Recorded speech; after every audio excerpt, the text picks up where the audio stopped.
Қайырлы күн достар, қалдарыңыз қалай? Бүгін сіздермен пахлаваның рецептімен бөлісемін.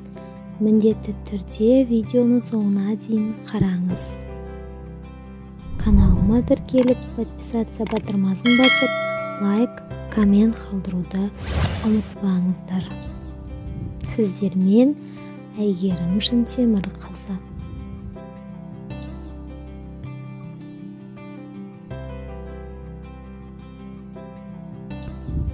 Бірінші ыдысымызға керекті ұндарды салып аламыз.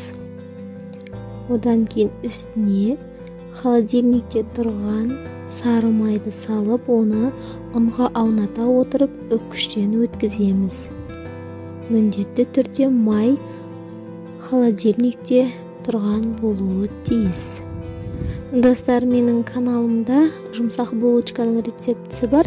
Қазір жоғарыда сілтеме шығады, содан өтіп қарап көрсеңіздер болады. Міне осылай қолмен мыжғылап аламыз. Одан кейін үстіне 2 жұмыртқаның сарысын саламыз және қаймақ саламыз. Қаймақтың проценті 20% қаймақ болуы тиіс. Міне осылай жұмсақ қамыр илейміз. Мінекей, сіздерге жақыннан көрсетейін. Қараңыздар, міне осындай қамыр илеуіміз керек. Бұл қамырымызды біз холодильникке 10-15 минутқа қойып қалдырамыз. Достар, менің каналымда сейсенбі, сенбі күндері жаңа рецепттер шығады. Менің каналымда қоңыраушаны басып алуды ұмытпаңыздар. Ал енді салмасын дайындайық. Бірінші біз жер жаңғақты жақсылап езіп аламыз. Оның үстіне шекерді салып, 1 келі масса болғанша жақсылап араластырып аламыз.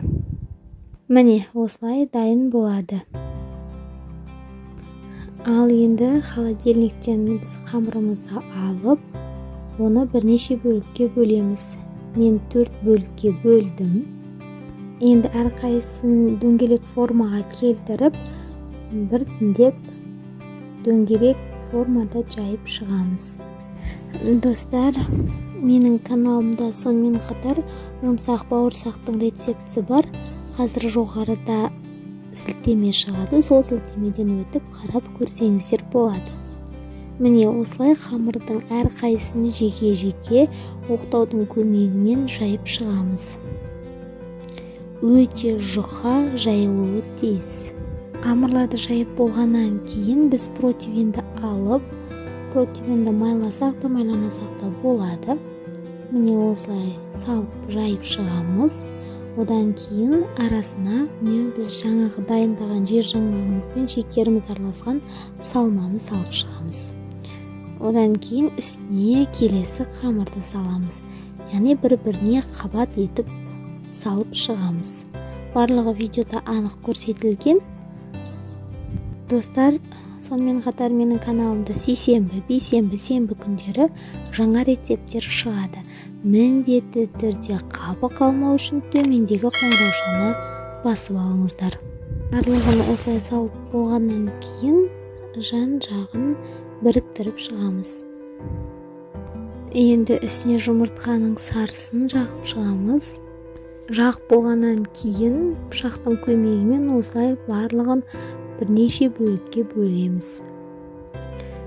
Негізі бетін әрлеу өз қалауларыңыз бойынша.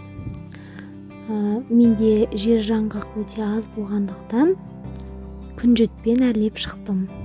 Мінекей осылай күнжітті әр бөлінген бөлікке осылай қойып шығамыз.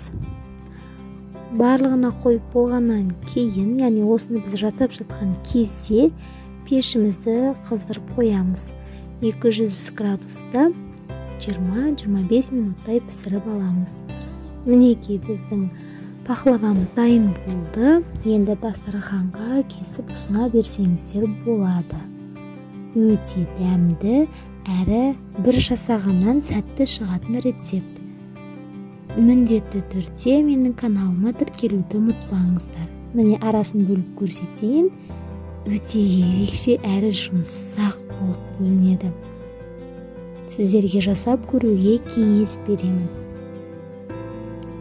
Видеоны соңына дейін қараған болсаңыз, міндетті түрде менің каналыма тіркеліп, лайк, коммент қалдыруды ұмытпаңыздар.